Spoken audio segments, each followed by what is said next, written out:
In 11th century northern Gujarat, permanent settlement was dictated by the heat. In this incredibly arid climate, locating a steady supply of groundwater was the single most important factor for human survival. But if you walk across this featureless plain, the ground suddenly drops away, revealing an enormous architectural rift carved directly into the earth. This subterranean chasm spans 65 meters in length, stretches 20 meters across, and plunges 27 meters straight down through the soil. Queen Udayamati of the Solanki dynasty commissioned the structure as a memorial for her late husband. Breaking with the tradition of building towers toward the sky, the queen projected her power downward. Focusing her dynasty's resources into the trench, she transformed a functional well into an inverted temple. Digging a 27-meter deep trench in western India presents an immediate engineering crisis. The shifting, sandy soil constantly threatens to collapse inward and fill the void. To counter that terrestrial pressure, the builders used a terraced trench design, secured by a hidden brick buffer structure. At regular intervals, architects inserted 4 pillared pavilions to act as cross-braces, physically holding the trench walls apart. This method of subterranean engineering is a hallmark of the 11th century Maru-Gurjara architectural style. With the surrounding earth held back by stone and brick, the trench was stable enough to serve as a massive 7-story canvas for religious devotion. As you move below ground level, the functional stone retaining walls transform into an intricately carved multi-level gallery. The density of the carving increases with every step downward. Over 500 principal large sculptures are distributed across the structure's 7 levels. Among the most frequent figures are the apsaras, or celestial women.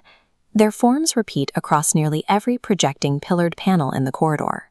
This repeating motif creates a specific psychological effect. The continuous stream of detail draws the eye toward the walls, keeping the visitor focused on the art rather than the dizzying depth of the drop. The sheer volume of this high art stone carving confirms that fetching water was secondary to the ritual. The physical descent was designed as a choreographed encounter with the divine. The center of that encounter is the Dashavatara, the 10 incarnations of the god Vishnu, which occupy the primary niches. In Hindu mythology, Vishnu is intimately bound to the concept of cosmic archetypal waters, the substance that existed at the very beginning of creation.